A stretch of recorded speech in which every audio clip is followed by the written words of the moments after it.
بسم اللہ الرحمن الرحیم۔ السلام علیکم ورحمۃ اللہ وبرکاتہ۔ حضرت ابو درداء رضی اللہ عنہ روایت کرتے ہیں، نبی اکرم صلی اللہ علیہ وآلہ وسلم نے ارشاد فرمایا، مجھے اپنی امت کے بارے میں 3 چیزوں کا اندیشہ ہے: عالم کی لغزش، منافق کا قرآن کی بنیاد پر بحث کرنا، اور تقدیر کا انکار کیا جانا۔ مجمع الزوائد، حدیث نمبر 11864۔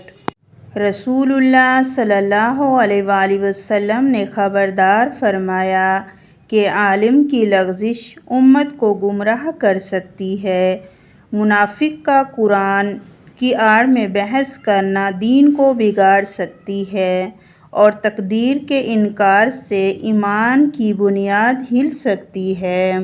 اس حدیث کا مقصد امت کو ان خطرات سے بچنے اور صحیح علم، خالص نیت اور مضبوط عقیدے پر قائم رکھنے کی تلقین کرنا ہے۔